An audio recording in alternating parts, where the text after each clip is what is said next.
Hello, welcome to Kim and Friends, where we laugh through the chaos, cry whenever the hell we feel like it, and always keep it real.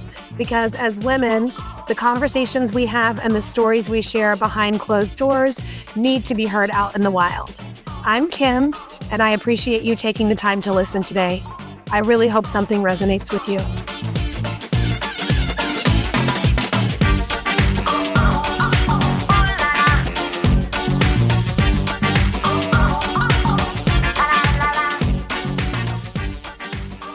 Hey, welcome to episode 2 of season 2. Bestie Claire is back. Yeah. You met her in season 1. She's a former English lit teacher, and now she teaches Kundalini yoga. She is an ecstatic dance enthusiast and a creative catalyst. And she just returned from Costa Rica, where she was co-hosting a Creative Cauldron retreat. Hi, Claire. Hi, Kimay. How are you, honey? I'm doing great. I'm definitely still recovering from 2 weeks in Costa Rica, which was amazing. But yeah, I'm really excited. Back season 2. Woo! Hey. So I think we're going to make this a theme. I would love for you to just tell me what a creative cauldron is. I know I see it a lot. You offer it as like hour-long classes and workshops, and now this was the first time you used it in branding a retreat. So what is Creative Cauldron? Yeah, so it's definitely developed a lot over the past several years, but at its base level, it's a combination of breath work, movement in the body, dance, creative writing, specifically like introspective journaling, and really any other creative process that wants to come through. Like sometimes people draw, sometimes they paint. It has really just kind of organically developed. But yeah, I started doing this with individual clients. I was a writing coach and an editor, and I realized that there were all these blockages specifically for women in terms of what they thought they were capable of when it came to actually writing or publishing a book. So the Creative Cauldron came through as this way. It was almost a ritual that we would hold before the writing process even began, to really work with the inner critic, those limiting thoughts and beliefs that want to keep us small, and really helping people tap into that creative life force energy that flows through all of us, to help get them on their writing path. So it started as individual sessions, and then it grew to small group offerings, which has been so fun. And then, yeah, finally this like beautiful fulfillment of a really long time dream of holding the retreat space. So we built it out over 7 days, which was just so much fun. So when it comes to the retreat, with this being your first one, because I know you've done like hour-long or half-day, or, Creative Cauldron is like a seminar multiple times, but this was your first like travel retreat. So maybe just tell me like 2 or 3 of your favorite takeaways from the retreat. That's a great question. So first of all, just the group of women that we had was a beautiful combo, and it was really intergenerational too. We had a 19-year-old young woman all the way up to, there were 40s, 50s, 60s, women in their 40s, 50s, 60s. And it was a small, intimate group. So really getting to see the transformation and the shifts that were happening. And that's kind of my whole approach, is helping folks tap into their creativity, not as like a separate thing that they're doing. Like, I'm all for that, but it's not just about like, oh, I set aside time on Saturday to like do my writing. I'm all for that, but it's more about cultivating a creative life, because when we tap into that life force energy, it impacts our life in all kinds of different ways. It impacts our relationships, it impacts our compassion, our zest for life, our ability to actually like face challenges with a creative mindset that helps us think outside the box. We don't spiral in that negativity.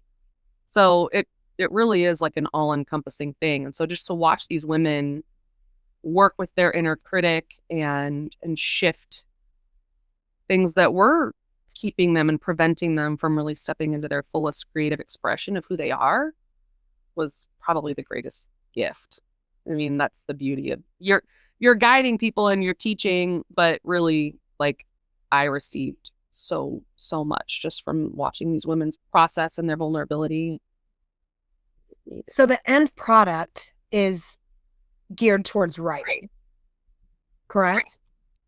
Sorry, say that again. So the end product is geared towards having a piece of writing at the end of all of this, correct? Yeah, it's funny. We set that as kind of our intention, but by the end of the retreat, it was so secondary to just like the personal inner transformation that was happening that just naturally occurs when we allow that creative energy to flow through us.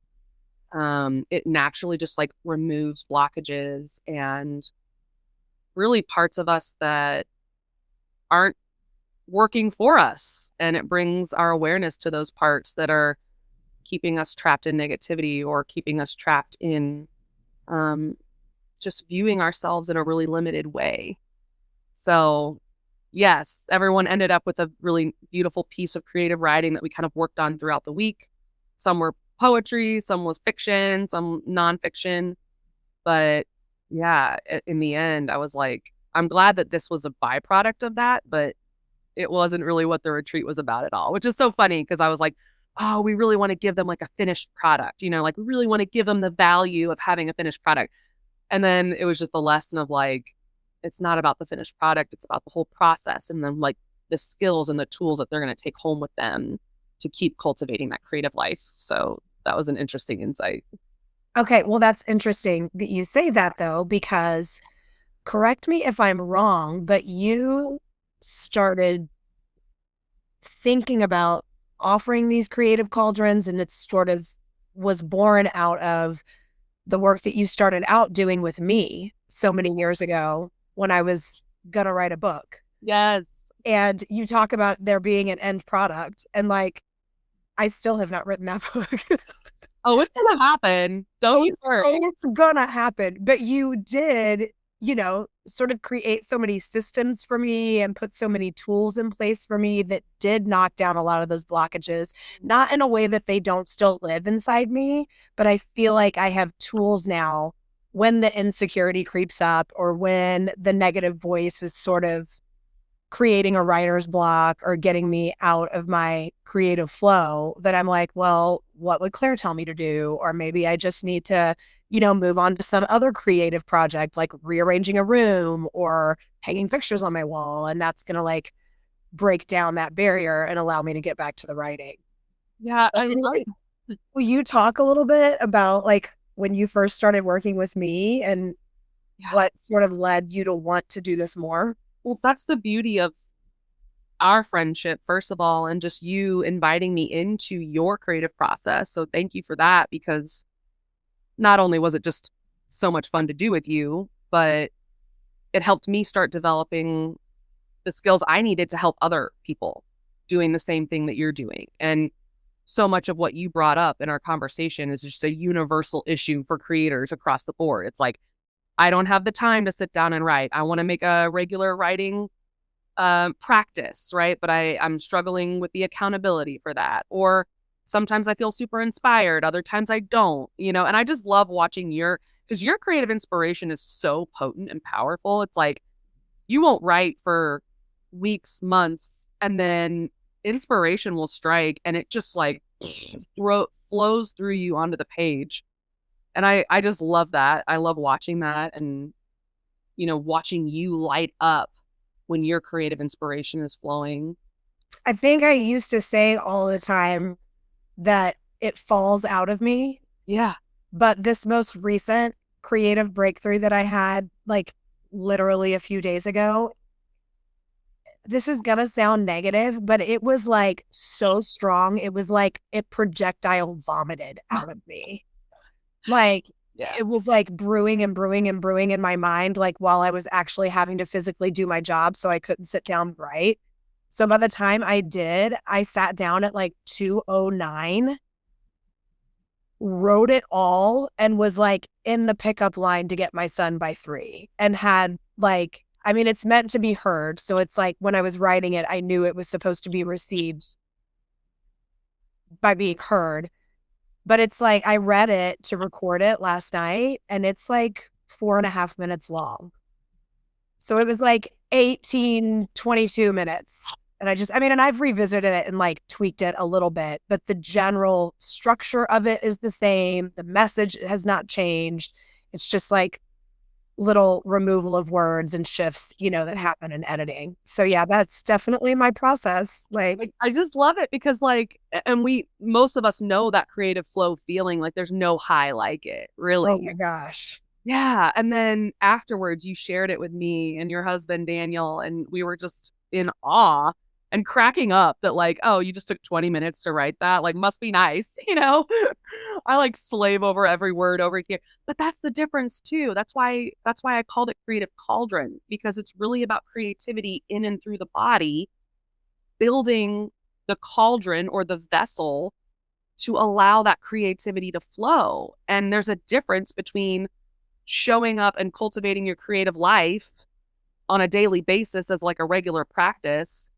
And then there's those moments where you're just a channel and you are like so almost out of control of what it's like. It's going to be birthed through you, whether you want it to or not, Correct. And that's the sort of inspiration it takes for me to sit down and do it.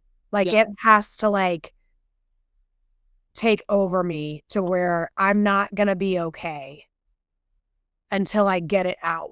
Like nothing, like I'm such a resistant writer that my body, it's sort of like when you're like going too hard and you get sick and your body tells you like, I'm going to force you to stop. Like my body forces me to write.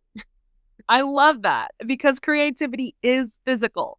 It is an energy that is literally moving in and through the body. And so often we think it's a mental thing, which the mental piece is really important. But yeah, using the breath, using movement, it's all part of that process too. So, well, and I think I'm realizing right now in real time that the way I approach problem solving, like I've visualized the end product and what I want to achieve or what I want to see happen, and then work backwards from there.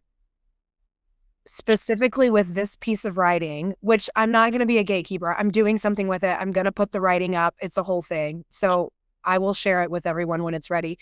But I could see so clearly that it needed to be heard. It needed these visual elements to go with it. Like I saw the entire end product and then I was ready to write it. Is that normally how it is for you? Like you can visualize where you're going and then you kind of work backwards? Well, I mean, I do it when it comes to my creative process. I think this is the first time I'm recognizing that crossover. Yeah. So maybe I need to do more visualization of what it looks like when I have a completed book. Yeah. Yeah. But then I love that concept, but then we also want to keep plenty of room and space for it to grow and shift and change because that's what art does. Right. Yeah. So there's got to be the balance.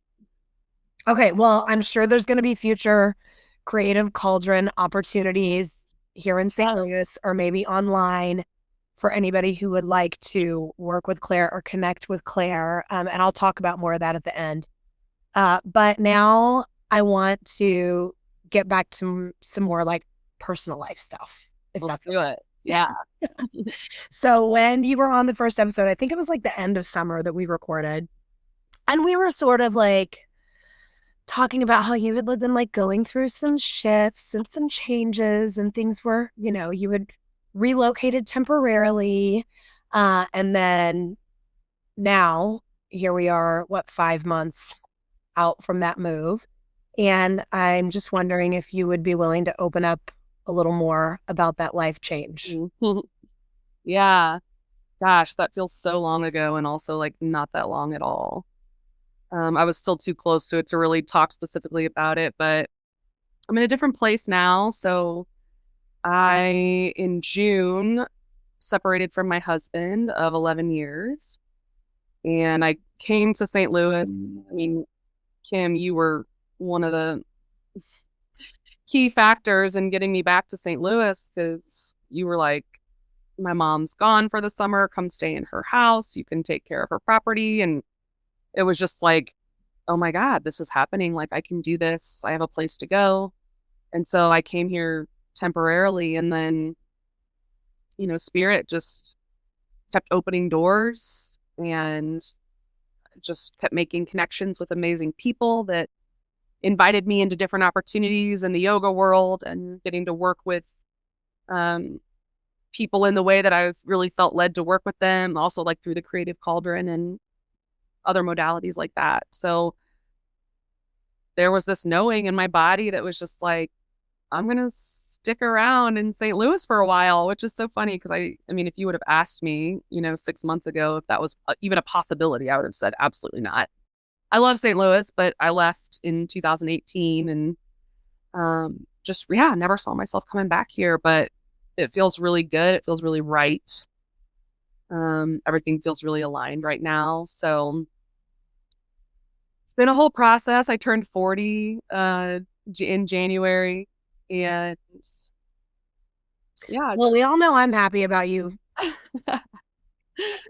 Thank you. Putting roots down in St. Louis again. It is interesting because, I mean, how long were you in North Carolina? 6 years. And I can remember every time you would come back, then you were building community, building networks. There were a lot of creative things that did feel blocked and stunted for you there. And I know that you struggled, like you were just trying to hit it from different angles and use your processes and work with different people and collaborate in different ways to try and get a lot of the creative things that you wanted to do off the ground, that since you've been in St. Louis have literally like exploded, like putting gasoline on them. But there were a lot of relationships and things that you were building there that when you would come back to visit, you would be like, oh yeah, I mean, it's great to visit. And of course I love everybody here and it's good to see everybody here, but I'm happy to go back. Like I'm really establishing a lot of things that feel like home there. Mm-hmm. And you were very close with me when I went through my divorce, and someone else gave me this piece of wisdom. And it was very helpful that the people that you think will be able to show up for you might not be able to show up for you. And it's up to you whether you find peace around that and lack of judgment, or you can build resentment and be angry at them for not being able to be there for you. But the other side of that is that people will come out of the woodwork that you never in a million years, maybe people that you've known your entire life, but reconnected with, or new people that you meet, that support will come, but it just might not come in the vessel that you picture it coming in. Oh, ain't that the truth? Yeah. So something we've talked about, and I think I passed that piece of advice on to you too. And it very much proved itself to be true for you too. Yes. And I do love North Carolina so much. I love so much about the state and the people there. But yeah, you're so right. I mean, and I think that's probably true for people going through any kind of huge life situation, whether you have like a massive health diagnosis or something like that. People truly just don't know how to respond. And I was shocked by some of the responses of my family, my extended family, people I thought were ride or die friends, who they just simply didn't have the skills, or they honestly like emotional or spiritual maturity to know how to support someone in my situation. And that was a loss. Like, you have to grieve that, and you're right, coming at it with like no judgment, allowing people to be in exactly the same place that they are. Also allowing people to have their own grieving process over my divorce was a whole that is interesting. Right. I remember that. It's been a lot longer for me, but I remember that. Yeah. And, similarly to you, we didn't have children. We didn't, and you always think like, okay, well, at least there's no kids involved, Right. which is a good thing. And also sometimes when kids are involved, it's a good thing to get divorced. But I digress. But there are so many people attached to that version of you Yes. as that person's husband or wife, or that version of the friendship that they'd always had. And it can be frustrating. And yes, you want to be non-judgmental and you want to operate from a place of like whatever is going to keep you the most healed and not hurt, but it does hurt. It Yeah. does. And like sitting in that hurt and like feeling, I mean, for one thing, you're mourning the loss of a relationship, so you're not in your most happy-go-lucky state, Right. and then you feel like people are making it more about them. It's about you. Yeah. And that's not even necessarily what they're doing. It's just that you sort of come to a realization that even though it is more about you and it's about them, Yeah. you know. Well, and also I'm always thinking like that's not what I would do in this situation. And the reality is like not everyone is me. And that's good. That's a good thing, and I just I've had to allow myself to mourn those losses, but also like I'm a Capricorn. It's pretty easy for me to be like, yeah, this relationship is kind of dead to me. Bye. Yeah, that's really been, I think turning 40 has also been that way. It's just like, I don't have time or energy or interest in pursuing relationships that can't show up for me during the hardest year of my life. And let me tell you, I'm also in my 40s and I'm a Cancer. So it sure as hell is easy for me to say that person that hurt my friend Claire, they're fucking dead to me. And that's why I love you so much. Just one of the many, many reasons. But also, adversely, the people who have showed up for me, I don't know if there's been a whole lot of surprise, but it's been an overwhelming influx of love and support and just one of the greatest gifts in walking through this really intense challenge and honestly huge transformation for me. And friends like you, Kimmy, that can consistently show up and walk alongside me, there's that is life's greatest gift. To love and be loved in return. I mean, to quote Ruth. Ugh. But also, let's just circle back too, because not to get too specific, but there were some very sort of witchy alignment things that happened when you were going through that process of deciding to leave. You had felt like you had this, noose around your neck with your creative process for so long, and you had exhausted every angle and sort of stepped towards and away from should I leave, should I not? If I do, what does that look like? And you called me and said, I picked a date. I'm going to do it on June 8th. And I said, I just talked to my mom last week. She's leaving for the summer on June 8th. Yeah.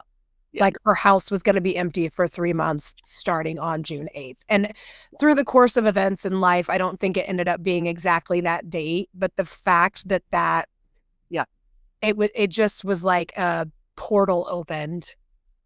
And then from the moment you got here, everything just kept flowing through that portal when it came to your yoga, your, writing and editing, your collaborations with so many different really cool happenings here in St. Louis. and all the things that you had been trying. I mean, you like had like your first event and there was like 30 people at it or something. And you had been like doing these events in North Carolina and getting like 3 people and then Right. 5 people and then 1 person. And then it was like your first event and there was like 30 plus people there.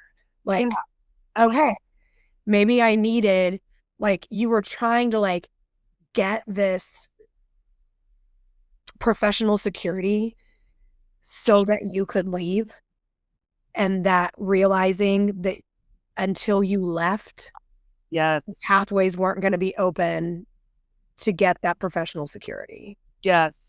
Yes. And in terms of like professional security, just to clarify, I just kept thinking, I have to have a job. I have to have a job before I leave. Obviously, I can't leave without a job.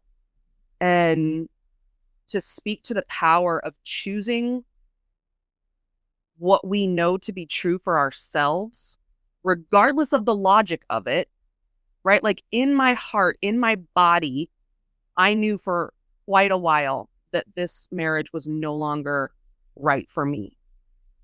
And I spent so much of my energy, of my generative, creative energy in that in between of like, do I go? Do I stay? I knew that when I walked away, I wanted to say I had done everything I knew possible to make this work. And I hit that point to where I could look back and say, yeah, I did it. I did it all. Mm-hmm. And it didn't change. So exactly what you just said, Kim, that portal of opening those magical synchronicities, that was just one, that was like the very beginning of it. When I made the choice and it was like, I am leaving, making that choice that was most in alignment for me, regardless of my brain being like, I just hear my dad's voice, like, well, how are you going to support yourself? Where are you going to live? I had none of that figured out. The universe responded with open door after open door after open door in a way I couldn't have written it myself. I couldn't have imagined it myself. So there's something to be said for the magic of the trust falling through the universe. The only thing that you know is that you are choosing what your inner guidance is telling you to do.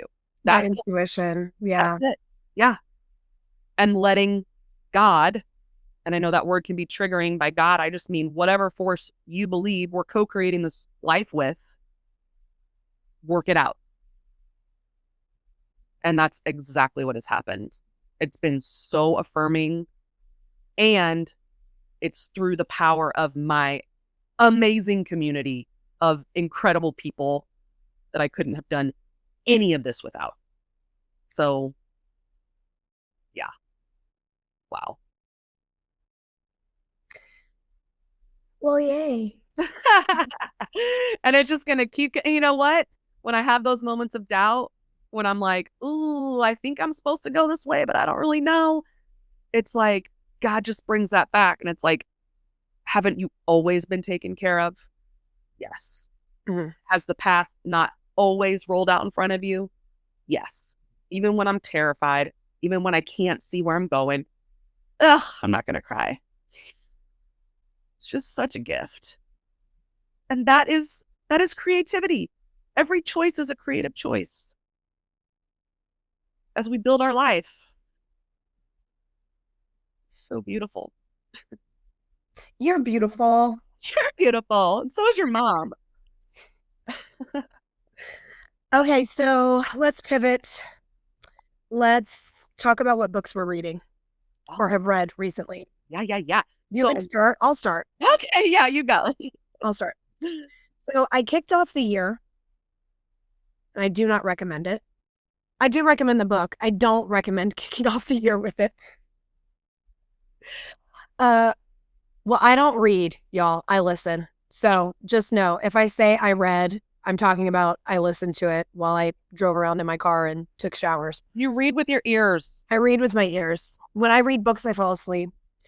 I listened to Nobody's Girl, Virginia Roberts Guthrie.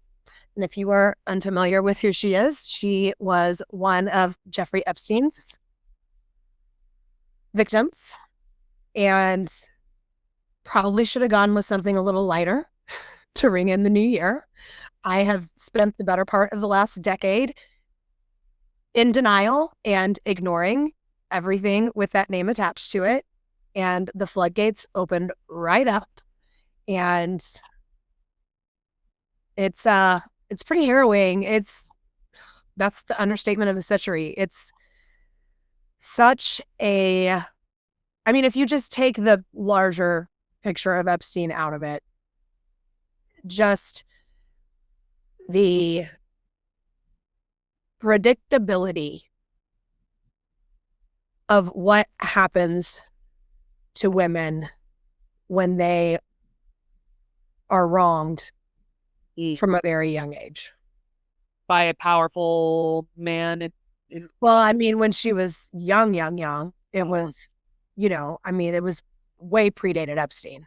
A cycle of abuse started at a very, very young age. And I mean, and now, she's not with us anymore.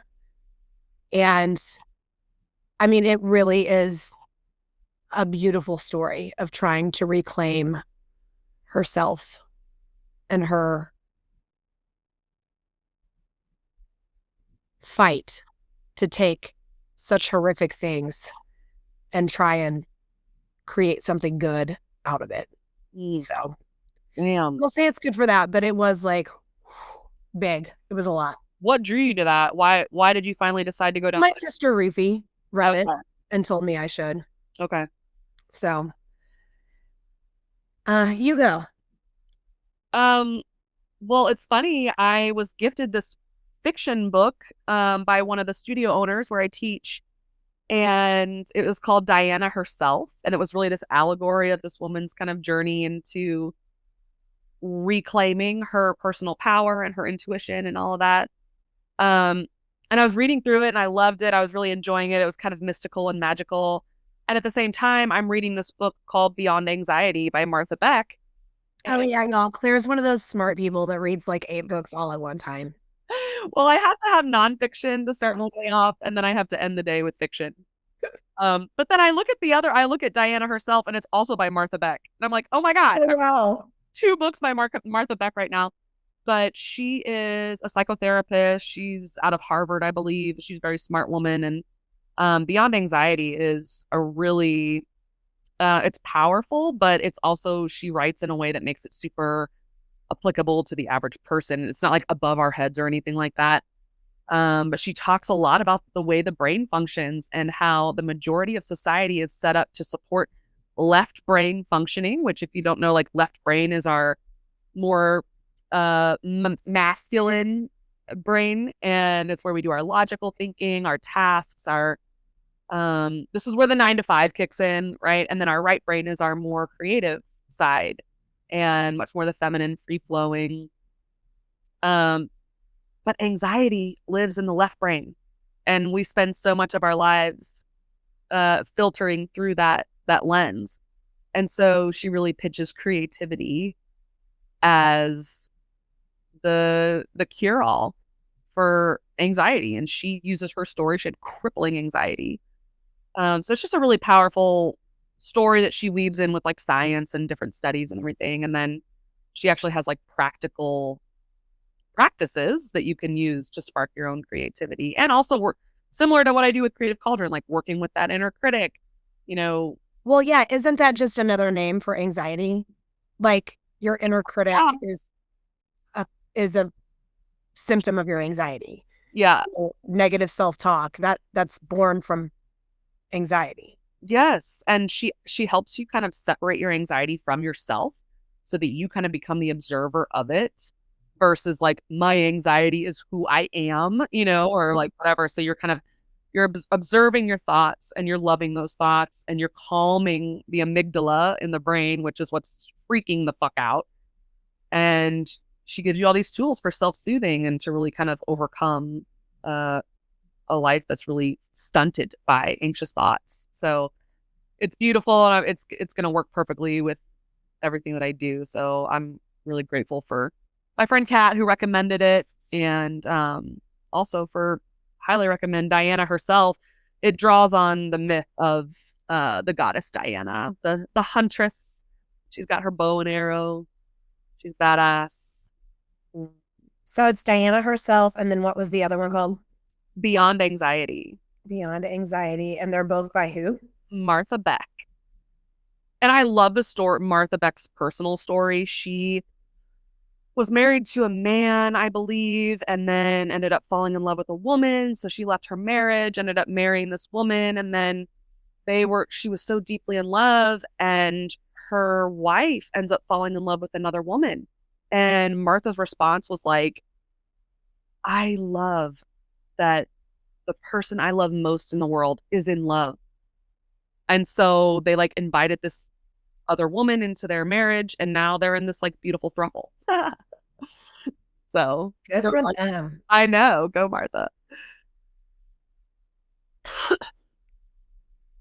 Okay, and then most recently, let me see here. Oh, so I started listening to Wuthering Heights. Yes. The previews of the hottest movie of the century. Jacob made me feel like, okay, I've never read Wuthering Heights. I have read some of the classics, but I didn't ever read Wuthering Heights. And I'm probably like 20 minutes in. Let's see how far in I am. I've listened to like 18 minutes, and I'm like, I cannot follow this book. I know. It's very confusing in the beginning. You just got to keep reading. I promise. I know. I'm gonna do it. I'm gonna keep pushing through. For one, it's free on my Audible right now, so that's nice. I'm not even having to use a credit for it, but nice. No, it's one of my favorite books in the whole world.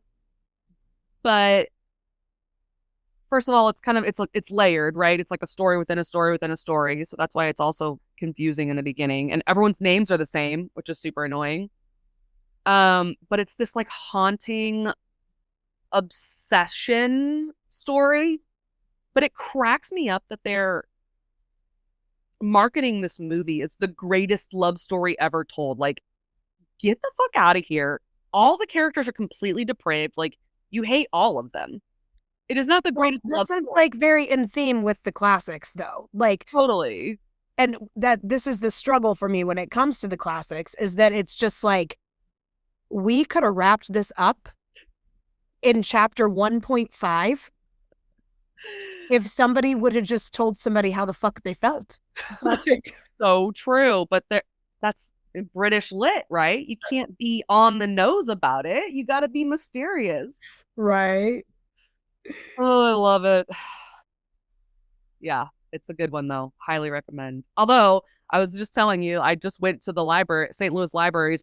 There is not a single copy of Wuthering Heights in any St. Louis libraries right now because every single person has run out to read this classic. Well, even if the movie's garbage, at least it got a bunch of people to read a classic that probably never would have. And the movie's not going to be garbage. What did I see about it? The writer / director, creator, or whatever. It's like she blended like her fantasy of putting herself into their stories when she read it, because she's like obsessed with the book like you are, right? Okay. So she's like, it's like a weave of the actual story with my fantasy of being in the story. Wow. Okay. Well, I know Margot Robbie is one of the producers. Is that, you're not talking about her? No, it's not Margot Robbie. Okay. I cannot wait. And it's coming out on Valentine's Day, right? So I'm just like, woo! Anything else you want to recommend?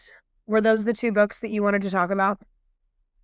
Yeah, that's pretty much. I did just read a really funny graphic novel about a serial killer bear that she lives in this cute little town, but there's another serial killer on the loose, and in order for her to not get caught, she has to hunt down the serial killer who's threatening her town. Pretty outrageous. Would Goose like it? I mean, it's pretty bloody. It's pretty violent. I don't know. I'll bring it over and see if he'd be into it. Okay.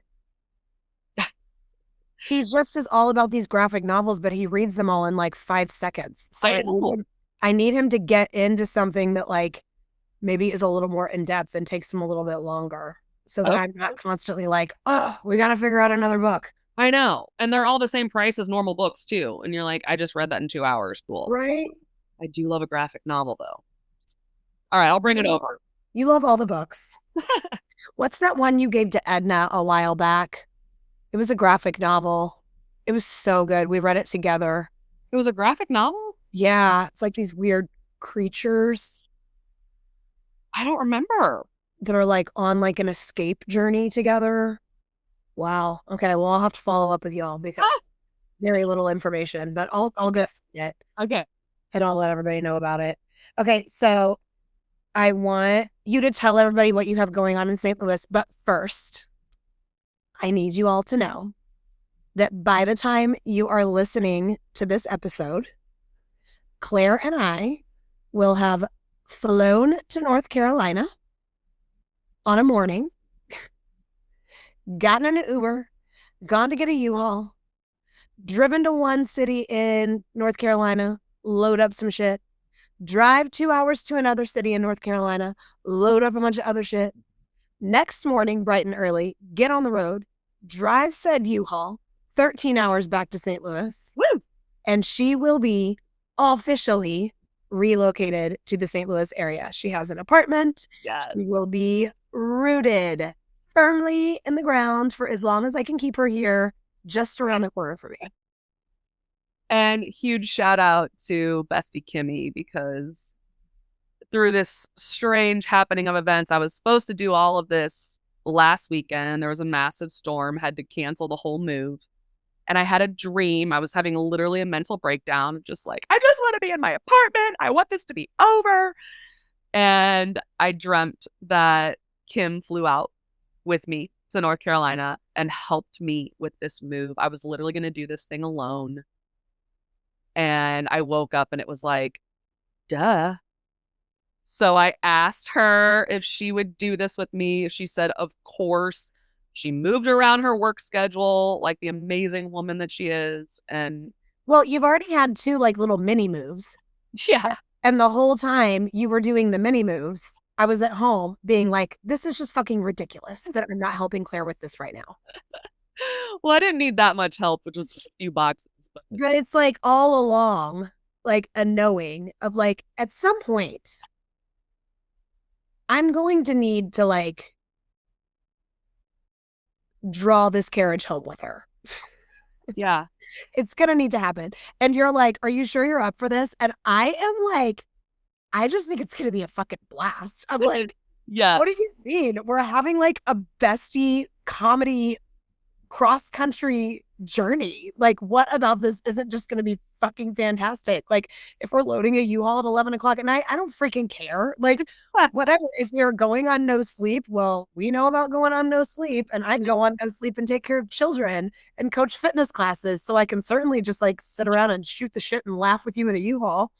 Anyway, it's gonna be a blast. And we'll actually get here the night before this episode airs. Yes. And I feel like we should keep folks updated, like maybe on social media or something. Sure. So you should follow us on Kim and Friends podcast. We will just blow up the Instagram story with all of our shenanigans. Yes.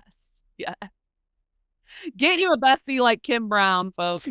But you're going to have to remind me that I'm supposed to be putting it on my Instagram story, because we'll get home and I'll be like, oh shit, I didn't look at my phone the whole time. And if you didn't take one single picture or video. There's very little photographic evidence of our friendship, which is interesting. That is very true. It's very true. Okay. So I want to finish with you telling the people that are local to St. Louis, or if you ever find yourself in St. Louis, or if you have online offerings, what is popping off for you? Where can they find you? Your creative cauldrons, your yoga classes, your sound journey collaborations, all the stuff you're doing. Lay it out for us. Okay. Well, I teach Kundalini at 2 different studios here in St. Louis. So I teach on Sundays at 1:30 at Joy of Yoga on Manchester. And then I teach at 7:30 a.m. Thursday mornings at Blue Sky Yoga on Watson. And it's funny, I'm currently co-building 3 different brands. So it's been funny. It's really been a time of hibernation. December and January, everyone has just needed to kind of go inside to cocoon. So a lot of things have felt on pause, and we're just starting to feel that kind of like creative energy. We're waking up, kind of looking towards the spring here. So the first organization I'm part of is called Esoterra.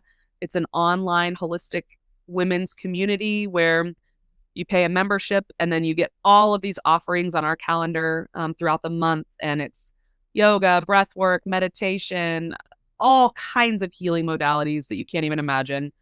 It's this really cool explorative space where women get to kind of experiment with different offerings that they want to maybe put out into the world with their gifts and their skills.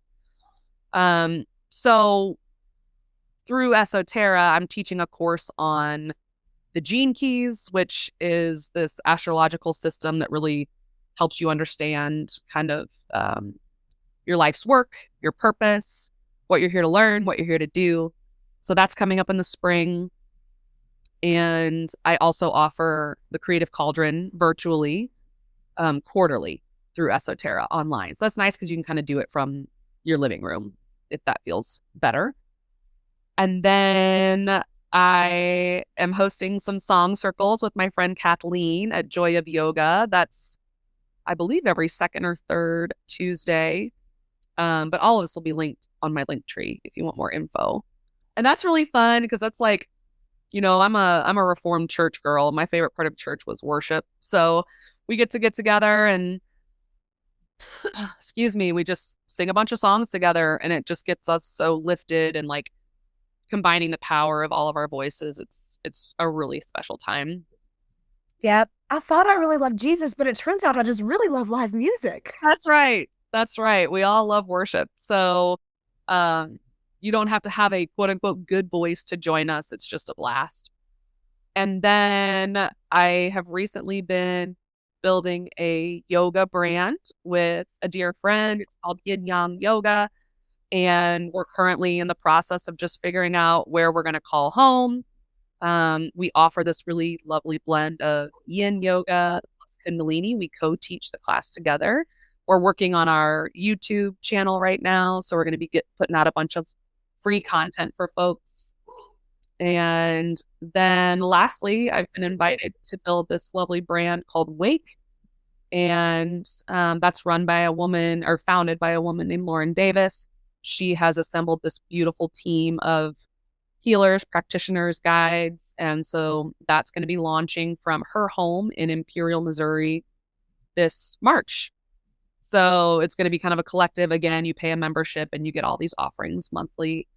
That's really been where I feel like wellness is moving towards, are these collectives, right? Of just like, come experience all these different types of modalities that will help you, heal from trauma, come back to your most authentic self, really express yourself through your body, through your voice, through movement, through breath, all of these offerings in one place. And so I feel super, super lucky and blessed to be getting to do that with these amazing groups of people who are really marketing and drawing in like completely different like demographic of person. So, well, and Alana and Sarah from yeah. season 1 too, they're both collaborators under Lauren's Wake. Yes. Too.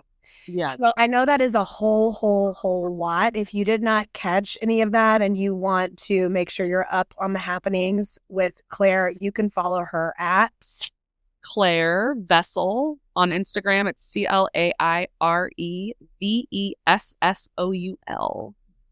And she is really good about posting when and where she's teaching and sharing, like she said, people she's just collaborating with and the cool stuff they have going on as well. So make sure you follow her there and keep an eye on Kim and Friends podcast, because I am going to follow through this time and I will be posting our shenanigans. Yes. In our little 2-day buddy comedy road trip.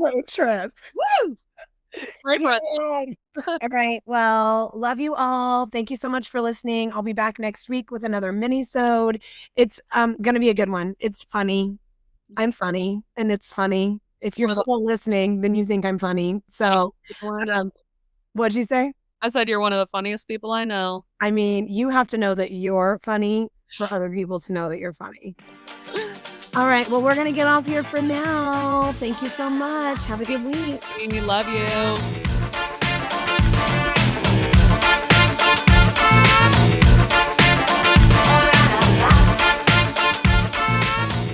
Cozy Earth's luxurious bamboo bedding and pajamas are loved by Oprah, Kris Jenner, and thousands of customers. They offer the ultimate in softness and cooling comfort. Enjoy an exclusive discount with my promo code KimAndFriends at CozyEarth.com.